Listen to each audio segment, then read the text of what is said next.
Mi marido me entregó los términos de separación un martes por la noche, con la convicción tranquila de alguien que cree tener todos los papeles en orden. Me dijo: Remedios, las capitulaciones son claras. Te protegen a ti y me protegen a mí. Puso la propuesta sobre la mesa de la cocina como quien pone una llave sobre un mostrador.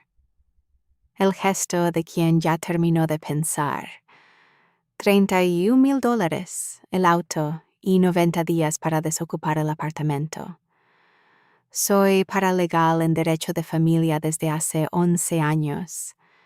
He revisado más capitulaciones matrimoniales de las que puedo contar. Y fui yo quien redactó la página 12. Le pedí un bolígrafo, no para firmar, para subrayar. El portafolio de inversiones que no declaró cuando firmamos, $198,000, abierto 2 años antes de nuestra boda, no aparece en ningún lugar del anexo de divulgación, porque la cláusula que yo misma escribí dice exactamente qué pasa cuando eso ocurre. Hola, queridos oyentes. Soy Elena, una vez más, y me alegra mucho que hoy estés aquí conmigo. Antes de empezar, suscríbete al canal y deja tu me gusta. Y cuéntame en los comentarios desde qué ciudad me escuchas.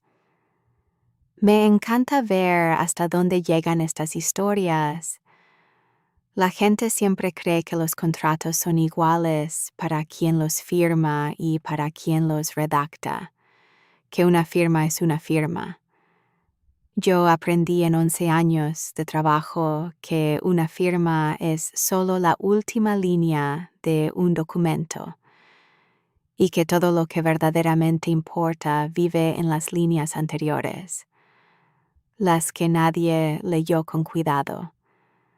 Hay una clase de persona que llega a la mesa de firma con abogado propio y no lee el documento porque confía en que alguien lo habrá hecho por ella.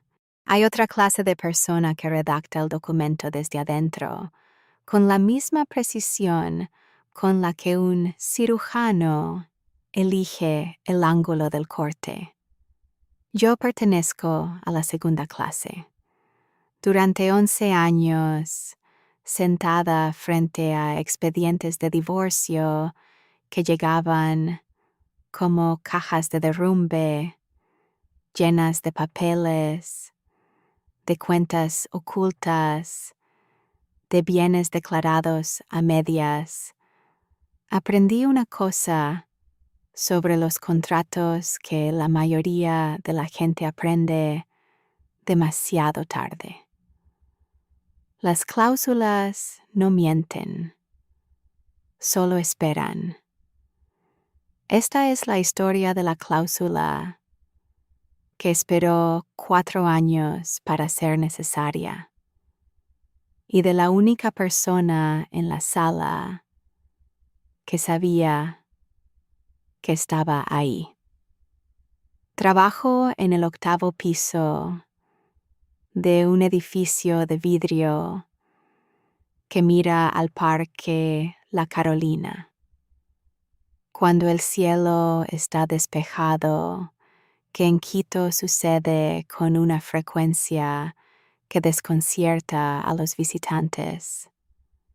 Se ve el Pichincha desde mi escritorio, un volcán de una quietud engañosa que lleva siglos siendo el fondo de otras personas' vidas, sin que nadie le preste demasiada atención.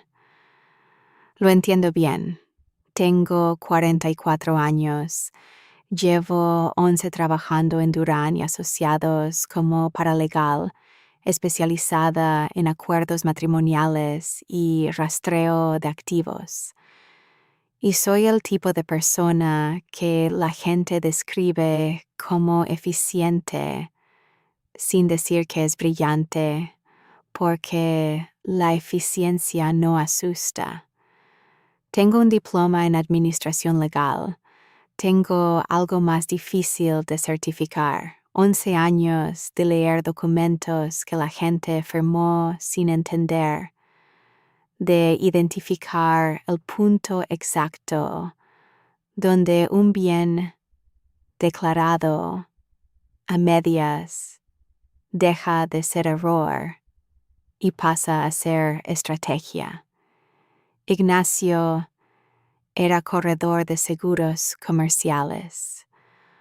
Un hombre de 48 años, con el pelo negro entrecano y la seguridad física de alguien a quien las cosas han salido bien durante mucho tiempo. Hablaba primero en las conversaciones y últimas en las discusiones, y durante los primeros años de nuestro matrimonio interpreté eso como confianza.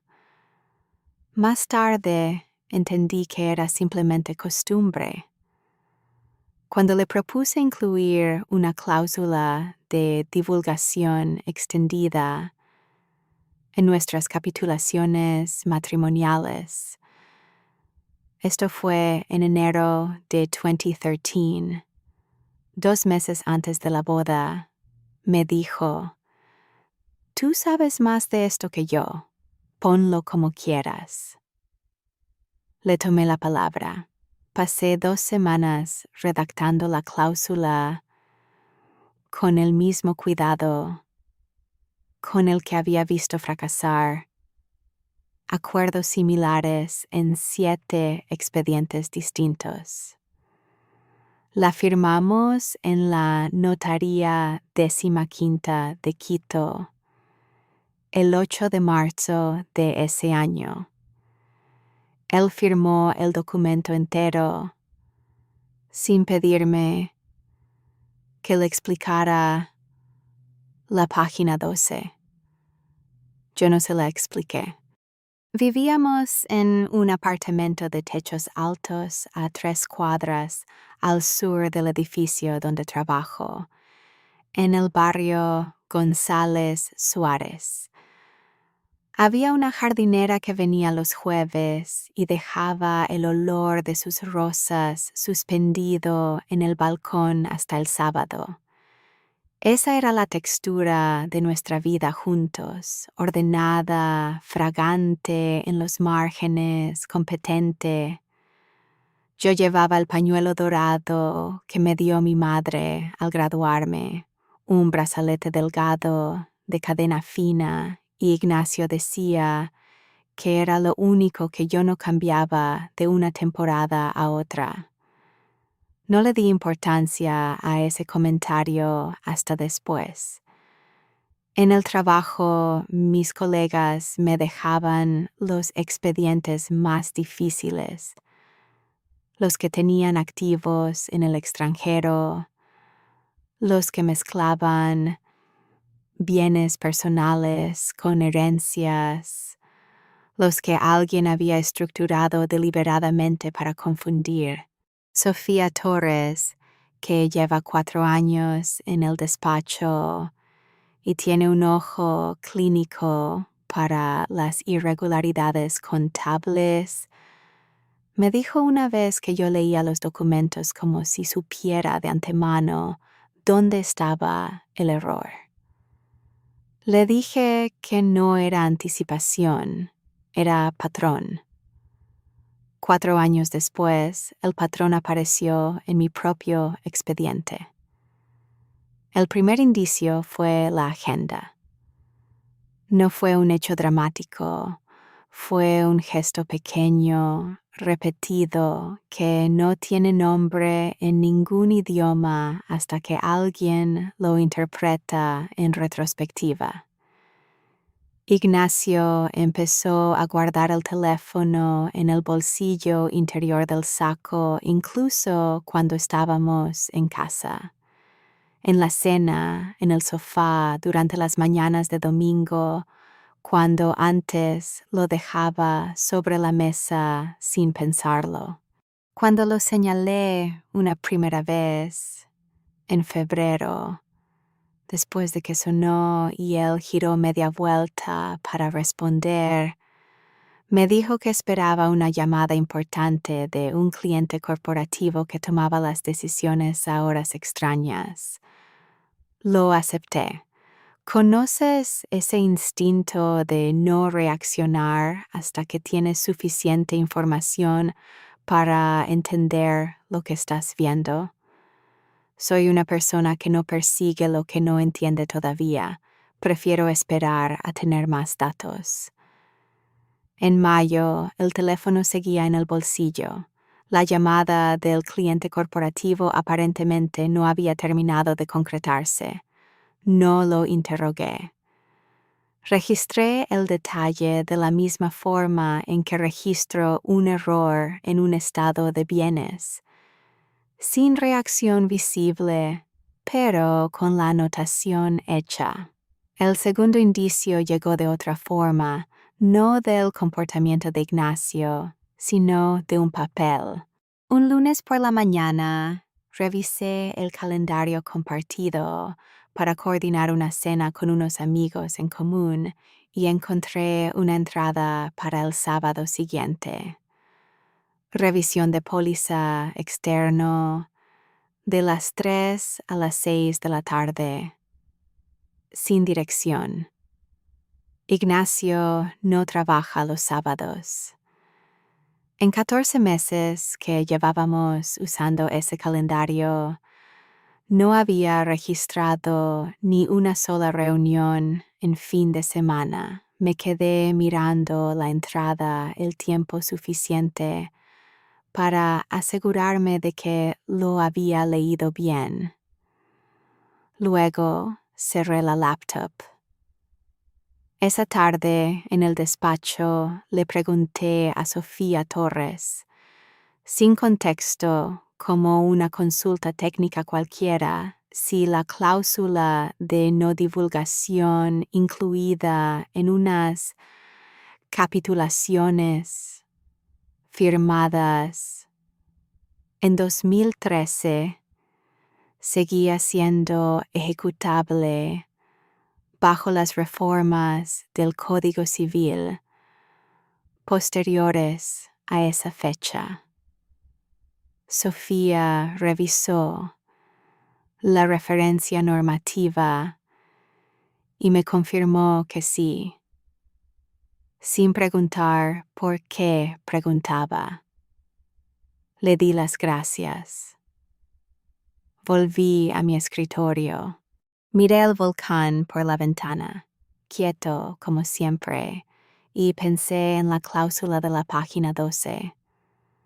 La había escrito como protección contra el tipo de situación que veía en otros expedientes. Nunca supuse que ese expediente sería el mío, pero tampoco lo descarté. El martes de la propuesta, Ignacio llegó a casa antes de lo habitual. Eran las 7 menos cuarto cuando escuché la llave en la cerradura. Yo todavía tenía la chaqueta puesta, el maletín sobre la silla del recibidor. Pensé que era un gesto, que había algo que quería decirme antes de cenar. Y lo había.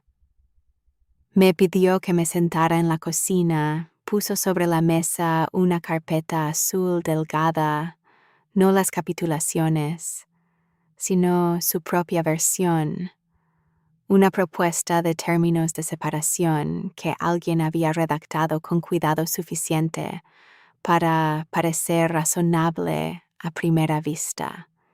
Me explicó cada punto en el orden en que estaban escritos, con el tono de quien ha ensayado la exposición. $31,000 que presentó como lo que te corresponde según las capitulaciones. El auto, el que usaba yo a diario, porque, dijo, es de uso cotidiano y tiene sentido que te quedes con él. 90 días para reorganizarme y desocupar el apartamento, lo cual calificó de tiempo razonable. Luego añadió, Remedios, sé que esto no es lo que esperabas, pero las capitulaciones son claras. Protegen lo que es tuyo y lo que es mío. Y eso es lo correcto. Escuché la frase entera sin interrumpirlo. Había algo en su certeza, esa confianza lisa de quien firmó un contrato sin leerlo, y cree que eso equivale a haberlo entendido, que produjo en mí algo difícil de explicar. No era rabia, no era sorpresa. Era el reconocimiento exacto, casi profesional, de un patrón que había visto docenas de veces en otras personas sentadas al otro lado de una mesa. Él creía que las capitulaciones lo protegían. Las capitulaciones sí lo protegían, pero yo había redactado esas capitulaciones y sabía lo que había escrito en la página 12 con más precisión que cualquier otra persona en esa cocina. Le pedí el bolígrafo. Tenía uno en el bolsillo del saco. Siempre llevaba bolígrafos. Era un hábito de corredor de seguros. Me lo pasó sin dudar. Abrí la carpeta que él había traído, pasé las páginas hasta llegar a las capitulaciones, que por supuesto estaban adjuntas porque su abogado las había adjuntado como respaldo de los términos, y encontré la página 12. Tracé una línea bajo el párrafo de no divulgación con la misma presión con la que subrayo en el trabajo. Firme, sin prisa, de margen a margen. Luego, puse el bolígrafo sobre la mesa. Lo miré, él bajó la vista al subrayado, luego me miró a mí. No dije nada todavía, solo le dije, voy a llamar a mi abogada. Me levanté, tomé el maletín y salí al balcón. Esa noche estuve mucho tiempo en el balcón. Tenía un vaso de agua que no llegué a beber. Las rosas del jardín no se olían esa noche. Hacía más viento que de costumbre. Un viento seco que bajaba del Pichincha y dejaba el aire sin aroma. Quito desde el balcón. A las 9 de la noche tiene una luz particular. La cuadrícula de los edificios del sur. Los faros sobre la avenida González Suárez. Algún taxi naranja moviéndose despacio. Yo miré todo eso y pensé en 4 años. No en 11. 11 era mi carrera y la carrera estaba intacta. En 4 años, que era el tiempo que llevábamos casados. ¿En qué punto Ignacio había tomado la decisión de que el matrimonio había terminado? Y cuánto antes de decírmelo, lo había estado viviendo en otro lugar. Llamé a mi madre. No le conté los argumentos legales. Eso lo guardo para otro tipo de conversación. Le conté la verdad más sencilla, que había pasado 4 años en un matrimonio que ya había terminado para Ignacio mucho antes de que él me lo comunicara a mí. Que había revisado 100 expedientes de separación con esta misma estructura.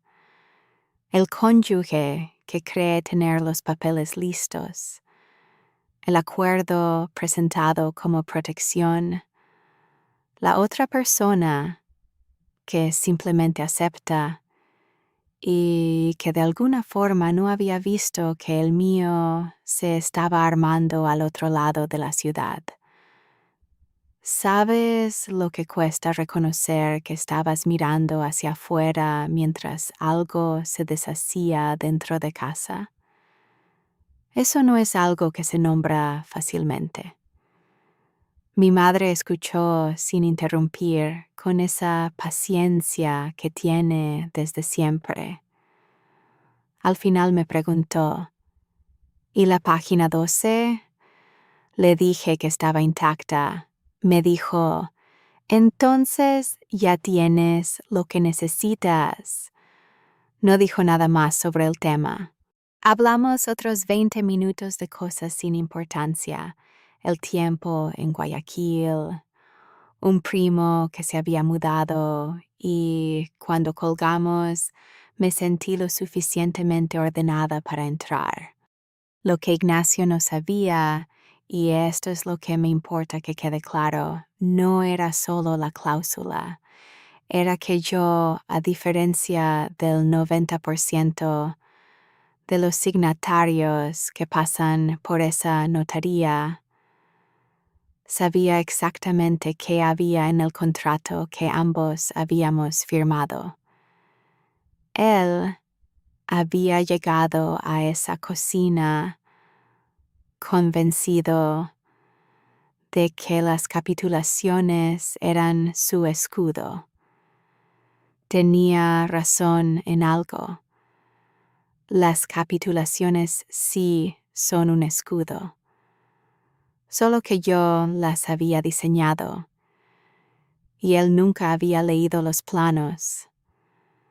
2 días después de la propuesta de Ignacio me reuní con doctora Valeria Rueda en su despacho.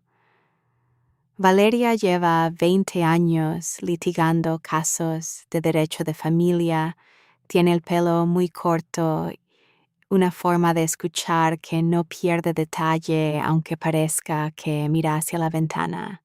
La conozco de haberle pasado expedientes del despacho en los años en que sus casos se cruzaban con los nuestros.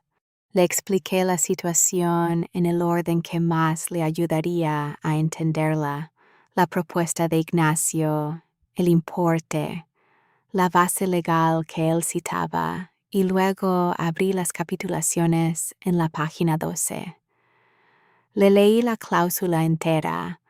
Toda cuenta o instrumento financiero de titularidad exclusiva de cualquiera de los signatarios, cuyo origen sea prenupcial y que no haya sido específicamente enumerada en el anexo de divulgación adjunto al presente instrumento al momento de su firma, quedará reclasificada como bien de la sociedad conyugal para efectos de cualquier proceso de disolución posterior. Le mostré el anexo de divulgación, 2 páginas, con una lista de bienes inmuebles, 2 cuentas corrientes y el vehículo, sin cuentas de inversión, sin portafolios de corretaje. El espacio donde debería haber aparecido cualquier instrumento financiero prenupcial de Ignacio estaba en blanco. Valeria lo leyó 2 veces. Luego me preguntó, ¿quién redactó esta cláusula? Le dije que yo. ¿Qué hace un abogado cuando descubre que el instrumento más preciso del caso fue redactado por la propia signataria? En el caso de Valeria, una pausa, seguida de la mirada de alguien que acaba de entender el peso de lo que tiene enfrente. Me miró de una forma específica, la forma en que mira a alguien que acaba de entender que el expediente que tiene enfrente es más interesante de lo que esperaba, y dijo: ¿Y tienes razones para creer que hay cuentas prenupciales que no se declararon? Le dije que tenía razones para iniciar el proceso de descubrimiento de activos y dejar que los registros respondieran por sí mismos. Dijo que era exactamente lo correcto. Valeria inició el proceso esa misma semana.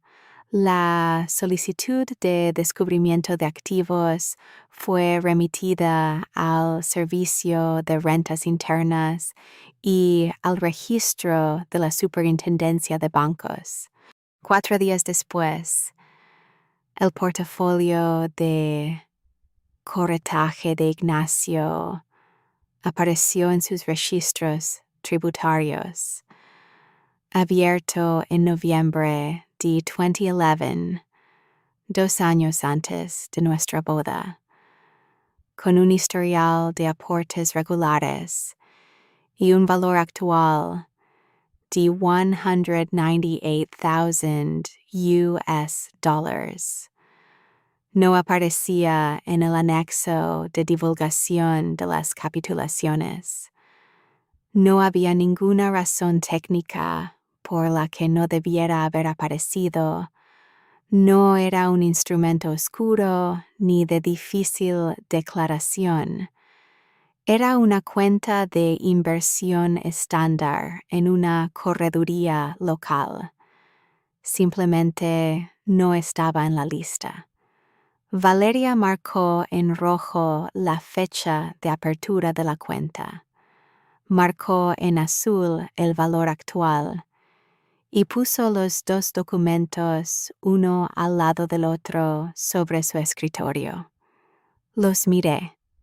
La cláusula que había redactado en enero de 2013, cuando todavía no sabía que la iba a necesitar, estaba esperando exactamente ese momento.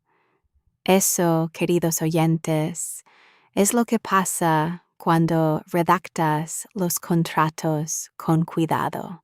La notificación de descubrimiento de activos llegó al abogado de Ignacio un miércoles por la mañana.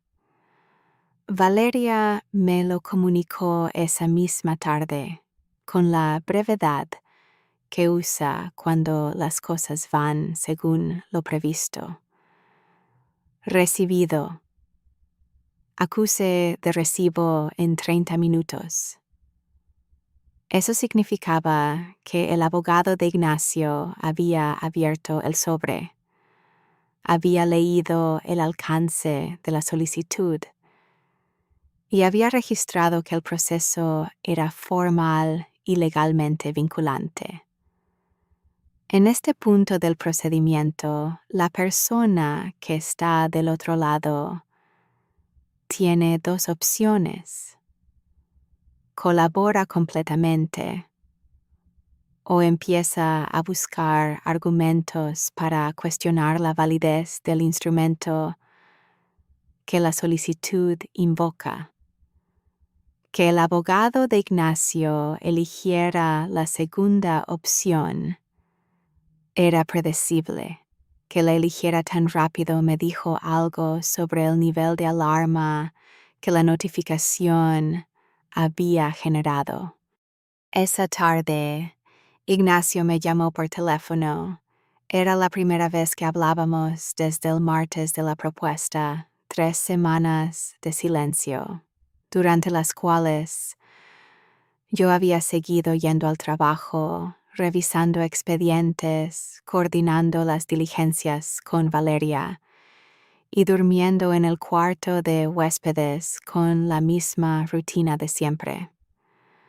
Me preguntó si podíamos hablar antes de la mediación. Me preguntó si había forma de resolver esto entre los dos, sin tanto proceso. Reconocí el tono. Era el tono de alguien que ha llegado a una reunión preparado para una negociación y descubre que la mesa ya está configurada de otra manera. Le dije que habláramos en la mediación. Colgué. No era frialdad lo que sentí. Era precisión. Hay momentos en que la conversación correcta es la que ocurre en el lugar correcto, con el documento correcto sobre la mesa. 3 días después, el abogado de Ignacio solicitó una reunión preliminar con Valeria. Valeria fue sola, sin informarme del contenido, sino hasta que regresó. Me dijo que el abogado había planteado que la cláusula de no divulgación en la página 12 era inusualmente amplia para un acuerdo estándar y que podría cuestionarse su alcance bajo interpretación restrictiva del Código Civil. Valeria le había respondido con 3 cosas. Primero, que la cláusula había sido redactada por la propia signataria, con formación directa en derecho de familia y conocimiento específico del instrumento que estaba firmando. Segundo, que el texto era suficientemente específico para superar cualquier estándar de interpretación restrictiva aplicable. Y tercero, que el portafolio de corretaje estaba fechado con anterioridad al matrimonio y no aparecía en el anexo. El abogado no respondió a ninguno de esos 3 puntos. Me dijo Valeria: cuando un abogado deja de hablar en una reunión preliminar, ya sabe que va a perder. Lo anoté. También presentamos el archivo de la relación no declarada.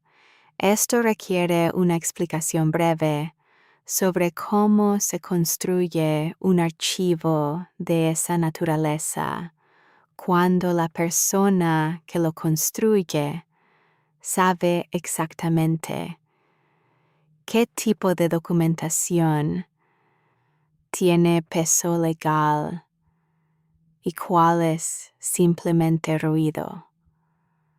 No presentamos suposiciones. No presentamos reconstrucciones. Presentamos hechos documentados.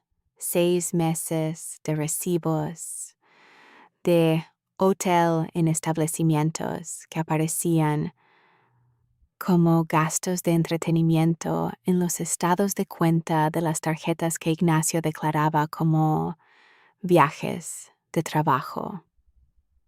Un patrón de gastos en restaurantes y traslados en días laborables en los que no había actividad registrada en la correduría donde atendía a sus clientes corporativos, y un mensaje que Ignacio se había enviado a sí mismo desde el calendario compartido, el mismo donde yo había encontrado la entrada del sábado, con una dirección en el sector de Cumbayá que yo no reconocía.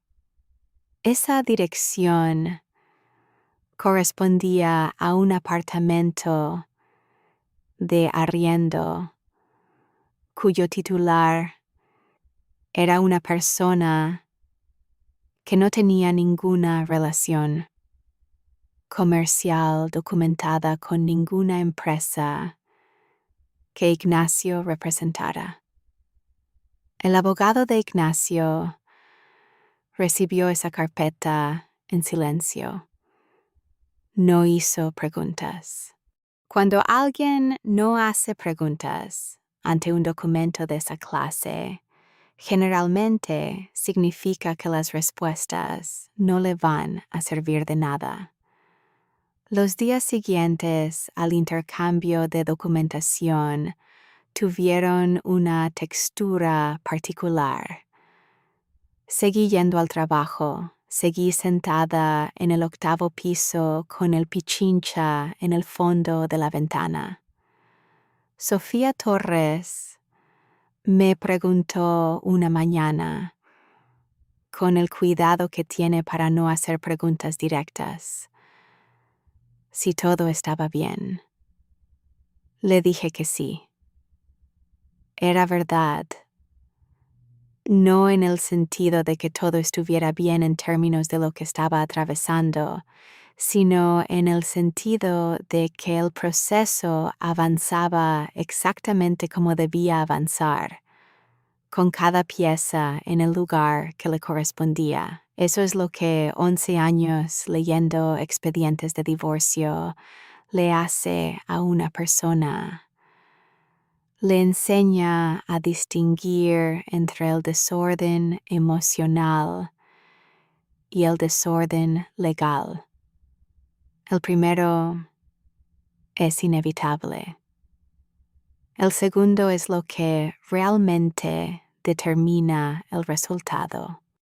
¿Sabes lo que es revisar un expediente propio con el mismo ojo profesional con el que revisarías el de cualquier otro cliente?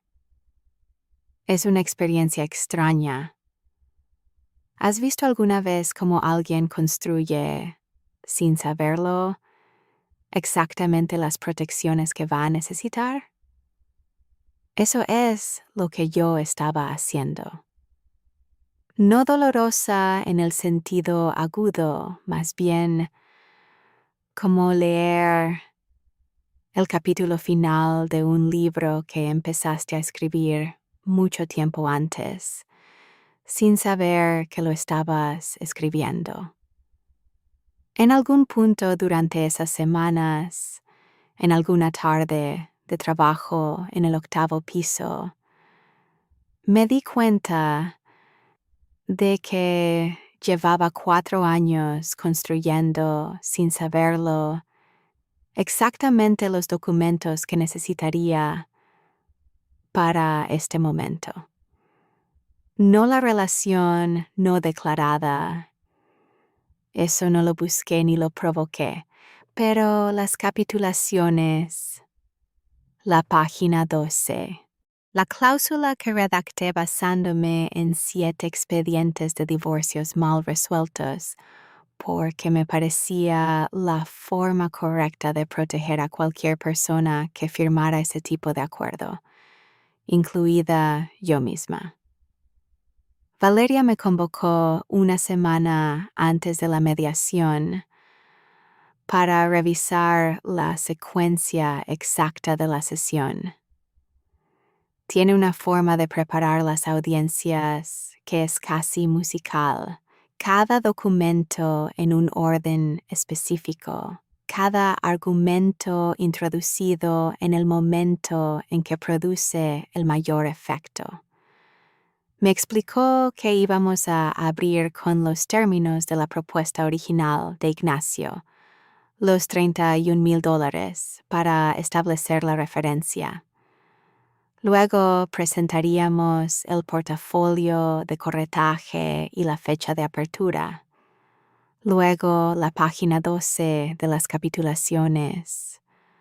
Luego la cláusula leída en voz alta por la mediadora. Luego el cálculo de reclasificación. Y solo entonces, si el abogado de Ignacio no había solicitado un receso, presentaríamos el archivo de la relación no declarada. Lo más probable, dijo Valeria, es que soliciten el receso después de la página 12.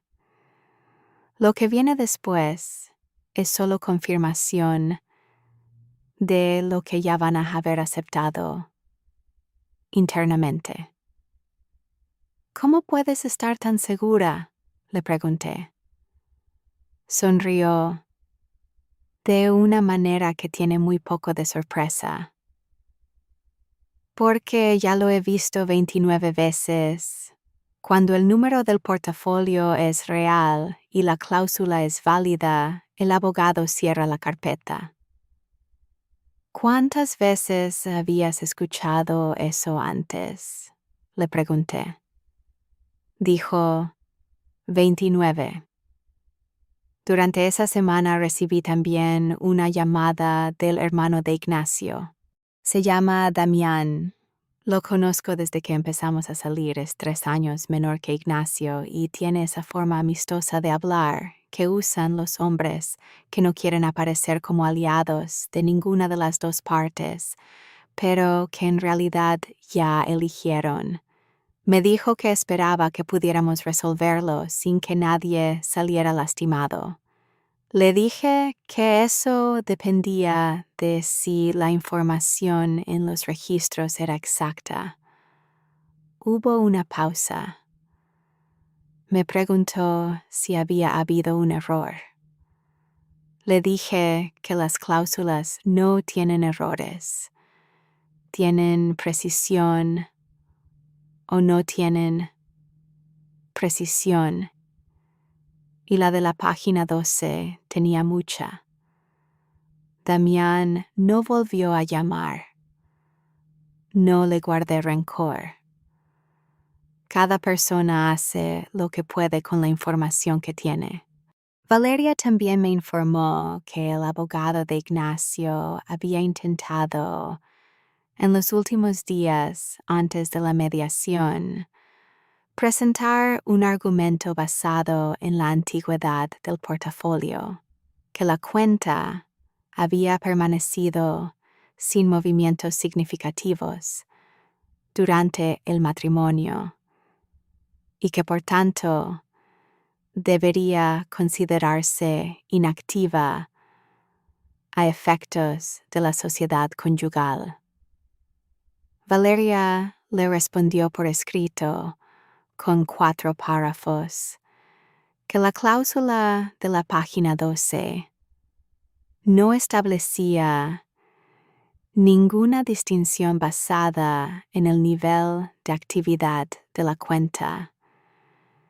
Establecía únicamente que su omisión del anexo era el factor determinante.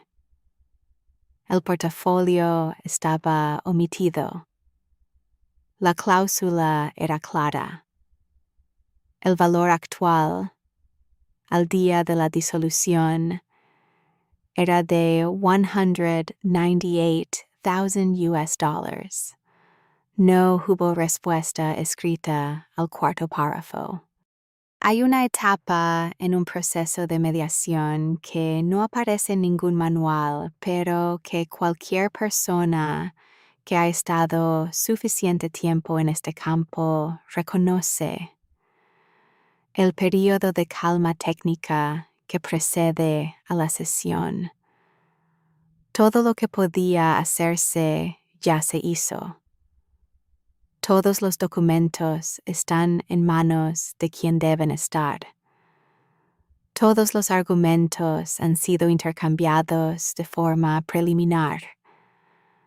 Lo que queda es la sesión en sí, que en muchos sentidos es solo la ceremonia de algo que ya se decidió antes de que nadie pusiera los pies en la sala. Eso no significa que sea irrelevante. La ceremonia importa. El lugar importa. El orden en que se dicen las cosas importa. y la sala de mediación que el abogado de Ignacio había elegido, un despacho neutral en el centro norte de Quito, con alfombra beige y una ventana que daba a un estacionamiento, había sido seleccionada, tengo razón para creer, porque el abogado esperaba controlar en ella la dinámica. Ese tipo de cálculos revelan algo sobre quién crees que tiene la ventaja. Esa misma semana, Sofía Torres me entregó sin comentarios una nota técnica que yo le había pedido 3 días antes. Un resumen de jurisprudencia ecuatoriana sobre la aplicabilidad de cláusulas de no divulgación en capitulaciones matrimoniales firmadas entre 2010 y 2015. 3 casos. En los 3, la cláusula había sido aplicada tal como estaba redactada, sin excepciones por actividad o antigüedad del bien. Sofía todavía no sabía que estaba trabajando en mi propio expediente. Le di las gracias por el trabajo. Me preguntó si eran para un cliente complicado. Le dije, para el caso más directo que he tenido en 11 años. No mentí. Una tarde de esa semana, cuando el despacho ya estaba casi vacío y la luz del sol se había corrido hacia el poniente del parque, revisé por última vez la carpeta completa del proceso antes de dársela a Valeria. Es un hábito que tengo con los expedientes de mis clientes, una revisión final donde no busco errores, sino confirmación. La carpeta tenía 4 secciones. Primera, las capitulaciones, con la página 12 marcada. Segunda, el estado de cuenta del portafolio de corretaje, 6 páginas, historial de aportes desde 2011, saldo confirmado de $198,000. Tercera, el anexo de divulgación, 2 páginas, la lista de bienes declarados y el espacio en blanco donde debería haber aparecido la cuenta. Cuarta, la documentación de la relación no declarada, organizada cronológicamente. Leí las 4 secciones en orden. Cada página estaba exactamente donde debía estar. El proceso era, desde el punto de vista documental, uno de los más limpios que había revisado en 11 años. No porque fuera simple, sino porque cada pieza de evidencia era directa, verificable y anclada en el instrumento legal correcto. Cerré la carpeta. La puse sobre el escritorio de Valeria, que llegaría temprano. Luego apagué la pantalla y bajé los 8 pisos. El Pichincha estaba completamente oscuro a esa hora, solo el contorno, reconocible únicamente porque sabía dónde mirar. La noche antes de la mediación llamé a mi madre. Esta vez la conversación fue diferente.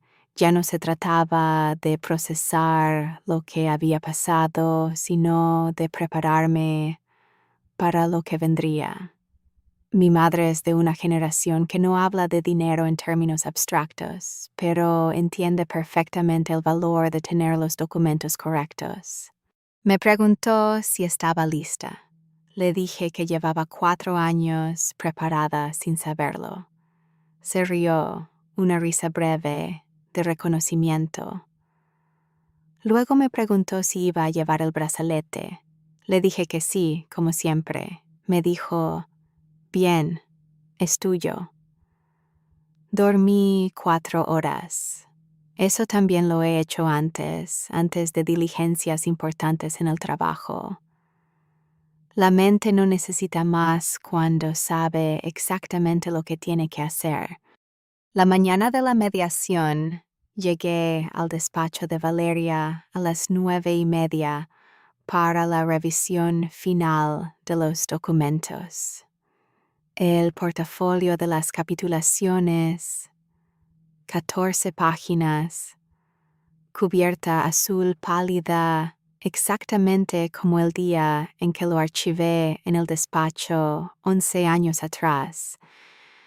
Estaba en la cima de la pila. También el estado de cuenta del portafolio de corretaje de Ignacio. 6 páginas, con la fecha de apertura marcada en rojo por Valeria y el saldo actual marcado en azul. También la carpeta de documentación de la relación no declarada. Valeria organizó todo en una secuencia precisa y lo guardó en su maletín negro. Tomé las capitulaciones. Las abrí en la página 12. Leí la cláusula una vez más. No porque tuviera dudas sobre lo que decía, sino por la misma razón por la que uno verifica una suma que ya calculó. Porque la precisión no se toma días libres. La cláusula estaba exactamente como la había escrito. El brazalete delgado de mi madre estaba en mi muñeca. Cerré las capitulaciones. Estábamos listas en el trayecto en taxi desde el despacho de Valeria hasta la sala de mediación. El tráfico de Quito estaba tan denso como siempre a esa hora. Miré por la ventanilla los árboles del sector de la Carolina, las terrazas de los edificios modernos, junto a las casas coloniales que nadie ha demolido todavía, el Pichincha en el fondo, visible esa mañana, sin una nube, y pensé en el contrato que había firmado 11 años antes en la notaría 15ª. Había firmado cientos de documentos desde entonces en nombre de clientes del despacho. Ese era el único que había firmado para mí. Y era el único que importaba hoy. ¿Puedo decirte algo sobre lo que sientes cuando llevas la razón completamente documentada? No es triunfo, no es satisfacción anticipada. Es algo más parecido a la quietud que sientes cuando revisas un expediente por última vez antes de archivarlo y confirmas que todo está en orden. Eso era lo que sentía en ese taxi, mirando el volcán por la ventanilla. Orden. Ignacio llegó a la sala con su abogado 2 minutos después de nosotras. Lo vi al entrar. Estaba de traje oscuro, con el pelo bien peinado, con esa postura de quien llega a una reunión creyendo que el terreno es suyo. Su abogado cargaba una carpeta marrón delgada. La mediadora ya estaba sentada. Una mujer de unos 50 años, con gafas de lectura sobre la nariz y el cuaderno de actas abierto. La sala era exactamente lo que el brief describía. Alfombra beige, Mesa baja rectangular, 2 sillas de cada lado, una ventana que daba a un estacionamiento de concreto, sin objetos personales, sin decoración. El tipo de espacio diseñado para que nadie se sienta en territorio propio. Tomé asiento frente a Ignacio. No nos saludamos. La mediadora preguntó si estábamos listos. Todos dijimos que sí. Valeria presentó los documentos en el orden exacto que habíamos acordado. Primero, la propuesta de Ignacio. Los $31,000, el auto, los 90 días. La mediadora los registró sin comentario. El abogado de Ignacio asintió como quien reconoce algo conocido. Luego Valeria puso sobre la mesa el estado de cuenta del portafolio de corretaje. Leyó en voz alta la fecha de apertura, noviembre de 2011, y el valor actual al día de la mediación, $198,000 US. El abogado de Ignacio miró el documento. Ignacio miró el documento. La mediadora lo registró en su cuaderno. No hubo ningún sonido en la sala durante aproximadamente 10 segundos. 10 segundos de silencio en una sala de mediación equivalen a mucho más de 10 segundos en cualquier otro contexto. Luego, Valeria puso las capitulaciones sobre la mesa, las abrió en la página 12, las giró hacia la mediadora y le pidió que leyera el tercer párrafo en voz alta. La mediadora leyó la cláusula con el tono de quien simplemente lee lo que dice el documento. Plano, sin énfasis, sin dramatismo. Cada palabra exactamente como estaba escrita. Toda cuenta o instrumento financiero de titularidad exclusiva de cualquiera de los signatarios, cuyo origen sea prenupcial, y que no haya sido específicamente enumerada en el anexo de divulgación adjunto al presente instrumento al momento de su firma, quedará reclasificada como bien de la sociedad conyugal para efectos de cualquier proceso de disolución posterior. Hizo una pausa. El abogado de Ignacio tenía los ojos en el documento. Ignacio tenía los ojos en la mesa. Valeria dio entonces el cálculo. El portafolio de corretaje, $198,000 US. Había sido abierto en 2011 y no figuraba en el anexo de divulgación de las capitulaciones firmadas en 2013. La cláusula de la página 12 lo reclasificaba como bien ganancial. La mitad correspondiente a Remedios Salinas como cónyuge, $99,000 US. Adicionados a los bienes ya declarados en el proceso de separación, el ajuste de la liquidación de la sociedad conyugal elevaba el monto correspondiente a Remedios en US, 99,000 sobre la propuesta original, más los ajustes por la relación no declarada, $47,500 adicionales, documentados en la carpeta que también había sido entregada al abogado de Ignacio días antes. El total revisado era de US$1,000,000 147,000 en favor de Remedios Salinas. La mediadora escribió el número.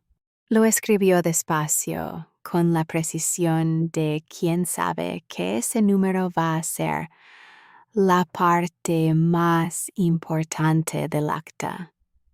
Mientras la mediadora escribía, yo observé a Ignacio. No hay otra forma honesta de decirlo. Lo observé. No con satisfacción y no con crueldad, con la misma atención clínica con la que observo cualquier momento crucial en un expediente, porque es en esos momentos donde las personas revelan lo que los documentos no dicen.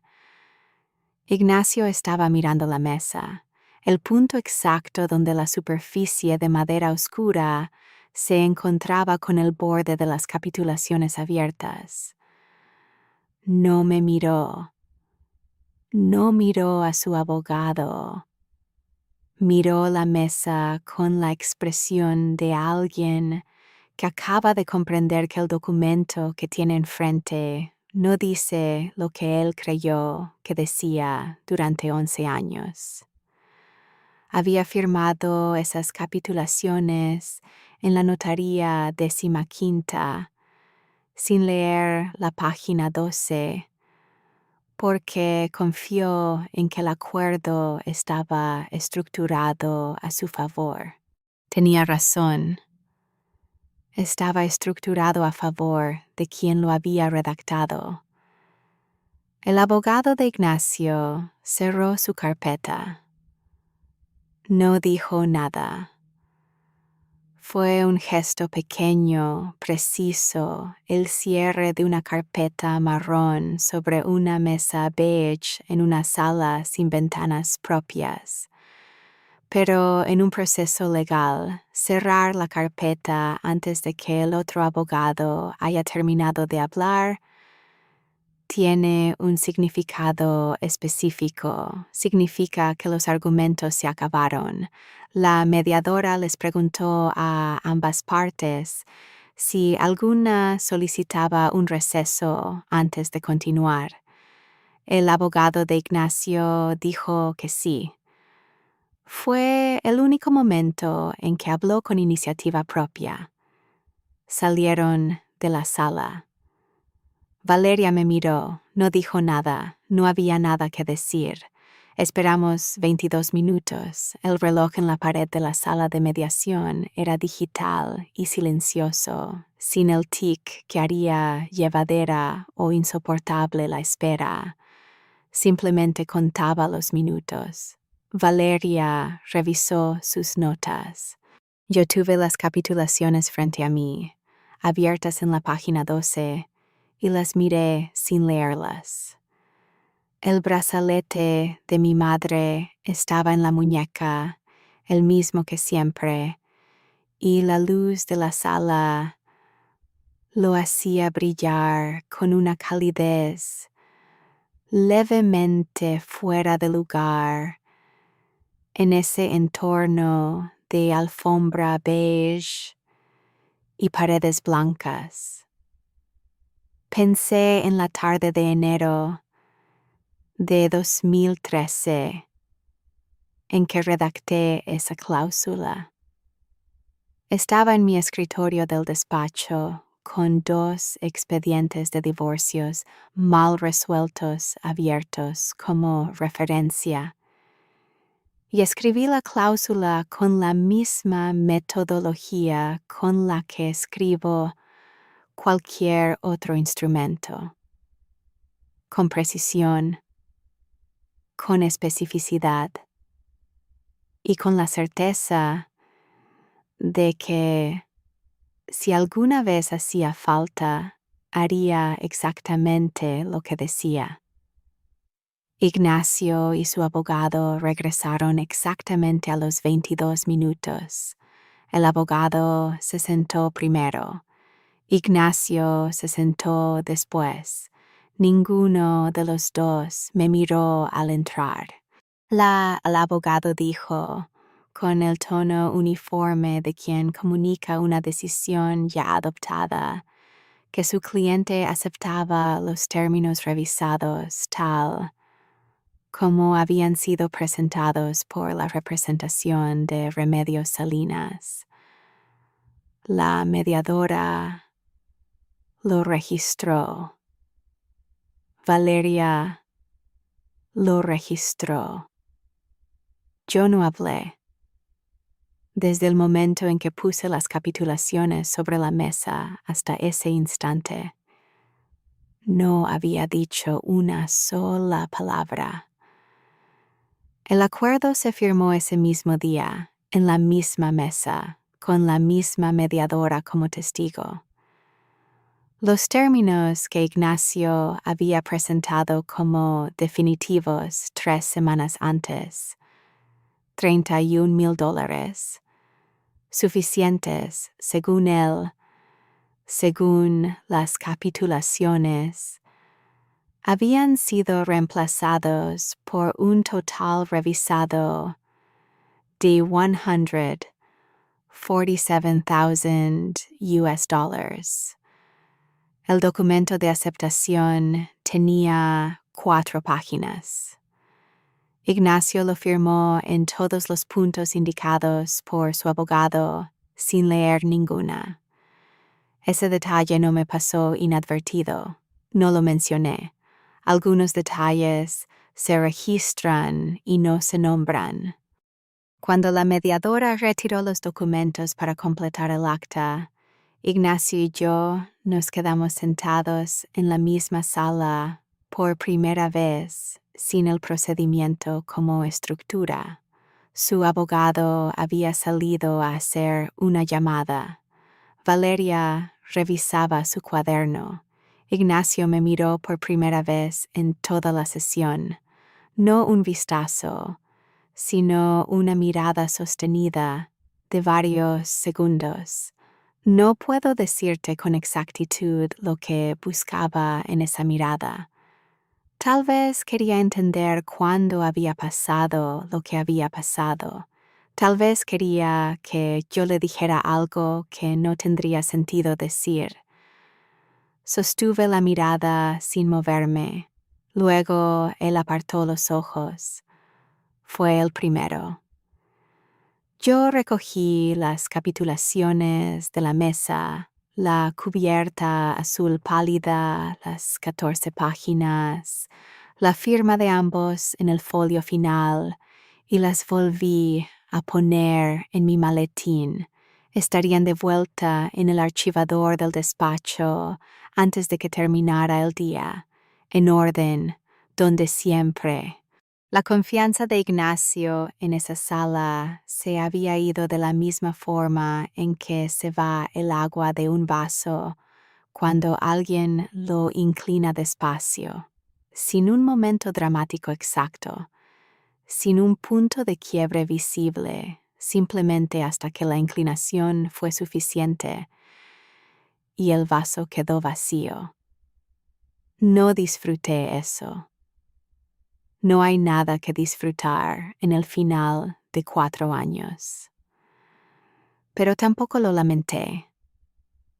Los documentos habían dicho lo que yo sabía que decían. El proceso había funcionado exactamente como debe funcionar. Y la persona que había decidido que yo no sabía leer un contrato había descubierto con demasiada precisión que era exactamente lo contrario.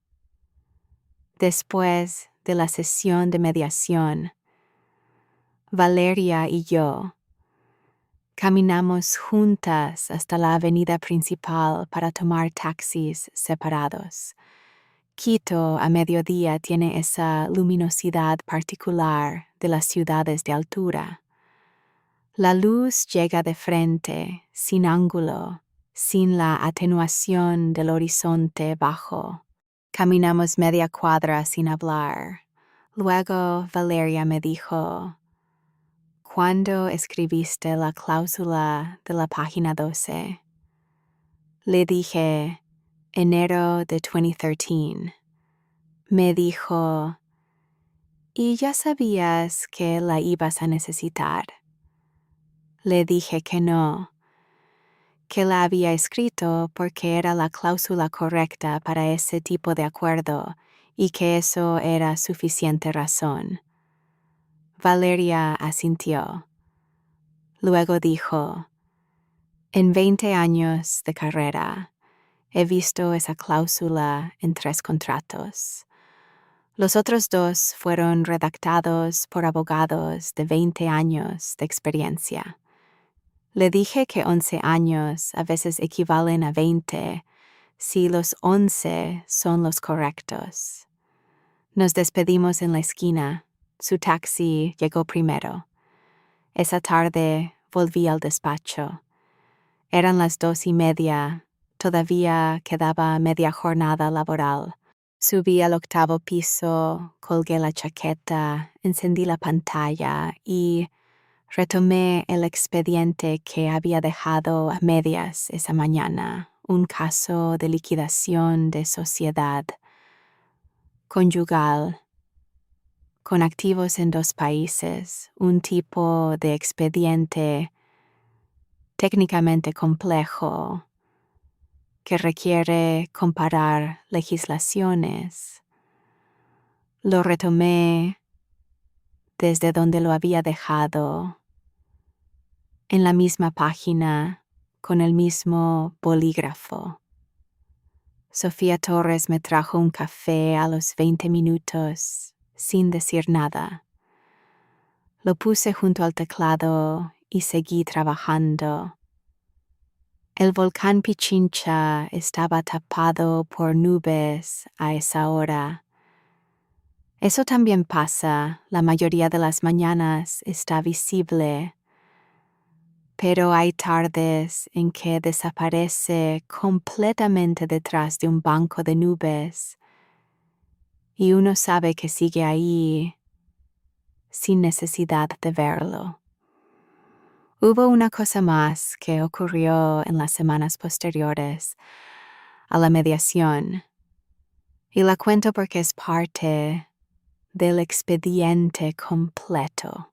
Damián, el hermano de Ignacio, me envió un mensaje de texto 10 días después de que el acuerdo fue firmado. Decía, espero que estés bien. Nada más. No respondí de inmediato, lo pensé durante 2 días, porque los mensajes de ese tipo merecen ser pensados antes de responder. Al final le escribí, estoy exactamente como debería estar. Era la misma frase que le había dicho a mi madre esa noche en el balcón. Era la verdad entonces y era la verdad ahora. Damián no respondió. Tampoco era necesario. El proceso de ejecución del acuerdo tomó 6 semanas. Hay una etapa administrativa en los procesos de liquidación de sociedad conyugal que no es dramática, pero que tampoco es irrelevante. Los registros se actualizan, los activos se transfieren, los saldos se asientan en las cuentas correctas.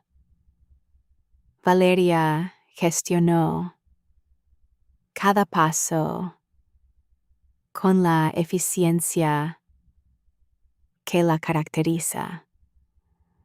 Yo firmé los documentos que me correspondía firmar y revisé cada uno antes de hacerlo, no por desconfianza en Valeria, sino por costumbre profesional que no se suspende por contexto personal. La transferencia final del monto acordado se completó en un martes ordinario de octubre. Valeria me envió un mensaje cuando fue confirmada. Ejecutado. Todo en orden. Le respondí con 2 palabras. Gracias, Valeria. No añadí nada más.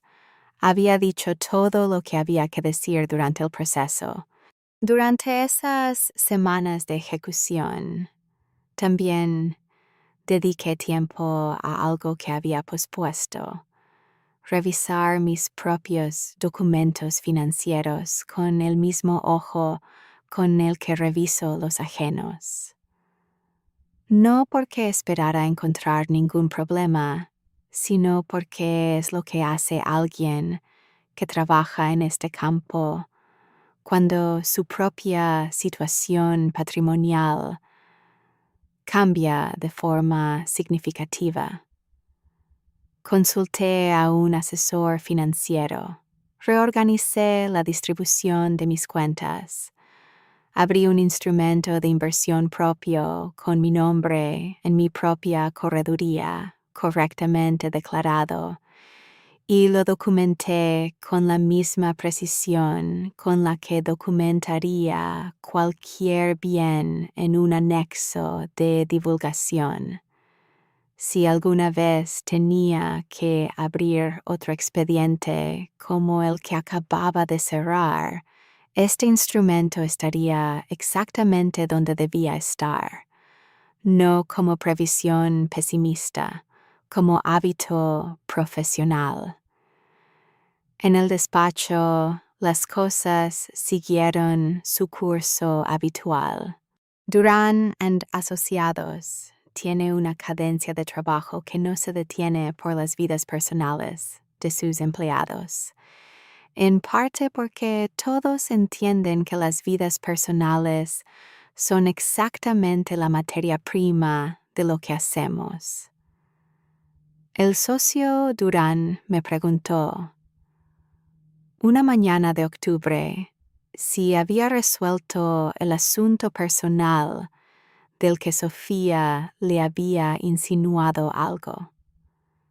Le dije que sí, que estaba resuelto. Me preguntó si necesitaba algo del despacho. Le dije que no, que todo estaba en orden. Me dijo que me alegraba. Fue la conversación más breve sobre el tema más importante de ese año. Me pareció perfecta. Hay algo que quiero decirte sobre el costo de lo que acabo de contarte, porque los procesos legales tienen números claros, pero las personas tienen costos que no siempre se calculan en las actas. 4 años es mucho tiempo. No es el tiempo más largo que una persona puede pasar en un matrimonio que ya no funciona. He leído expedientes de 16, de 22 años, pero es tiempo suficiente para que ciertos hábitos se conviertan en parte de la estructura de tu vida. La jardinera que venía los jueves y dejaba el olor de las rosas en el balcón.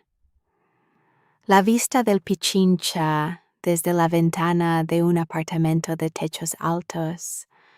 La forma en que Ignacio dejaba las llaves siempre en el mismo gancho junto a la puerta, con una regularidad que en su momento me pareció fiable. Esas cosas no las pierdes con ninguna cláusula ni con ningún monto de acuerdo. Simplemente dejan de estar. Y eso, lo nombro una sola vez aquí, tiene un peso que no se asienta en ninguna cuenta bancaria.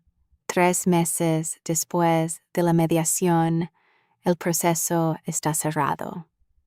Trabajo las mismas horas en el mismo 8º piso. El Pichincha sigue visible las mañanas despejadas. Esta semana ha habido 3 seguidas. lo cual es poco habitual para la temporada. El expediente de mis propias capitulaciones está archivado en el gabinete metálico del despacho. Entre el expediente anterior y el siguiente, en el orden alfabético que corresponde al apellido de la parte. El apartamento fue tasado, el acuerdo ejecutado, los registros actualizados. Mi vida tiene la forma de una vida en orden, que es exactamente la forma que elijo para ella. Mi madre vino a visitarme la semana pasada. Llegó con una maleta pequeña y una bolsa de mandarina de la costa que sabe que me gusta. Se sentó en la cocina del apartamento nuevo, un lugar más pequeño que el anterior, en el mismo barrio, con una ventana que da a un jardín comunitario en lugar de a la calle, y me sirvió café como si la cocina fuera suya. Me preguntó cómo estaba. Le dije que estaba exactamente como debería estar, en orden. Me miró de la forma en que me mira cuando quiere decirme algo pero prefiere preguntarlo. Luego dijo, ¿y la página 12 le enseñó algo? Pensé en Ignacio firmando los documentos de cierre sin leerlos. Le dije, probablemente no. Mi madre asintió como quien esperaba esa respuesta. Luego dijo, ¿y a ti? Le dije que sí, que los contratos que redactas con cuidado te protegen, incluso cuando no sabes que los vas a necesitar. Se quedó un momento con el café en la mano, mirando el jardín por la ventana. Luego dijo, «Eso es lo que te enseñé yo también». No le respondí. No hacía falta. Antes de que se fuera, me puse el brazalete. Me lo estaba poniendo cuando ella lo vio y dijo, «¿Todavía lo usas?» Le dije que sí, como siempre. Me sonrió. Es la misma sonrisa de cuando me lo dio. El día de mi graduación, 20 años atrás, en un aula de la universidad donde yo pensaba que lo más complicado que enfrentaría en la vida sería el examen de derecho procesal. Ella ya sabía otra cosa. Cerré el cierre del brazalete, abrí el archivador de trabajo en la laptop y empecé el expediente siguiente. Los documentos que redactas con honestidad y precisión no tienen fecha de vencimiento. Ignacio creyó que las capitulaciones lo protegían a él. Tenía razón. También me protegían a mí, exactamente como las había escrito. La página 12 no fue una trampa, fue simplemente la cláusula correcta, en el lugar correcto, esperando el momento en que alguien necesitara leerla con atención. ¿Tú habrías firmado sin leer o habrías pedido un bolígrafo para subrayar? Cuéntame en los comentarios desde qué ciudad me escuchas y dime qué habrías hecho en esa cocina un martes por la noche. Si conoces a alguien que debería escuchar esta historia, alguien que está firmando algo sin leer o que ya firmó algo que todavía no ha entendido del todo, compártela. El detalle que nadie leyó puede ser exactamente el que importa. Gracias por escuchar.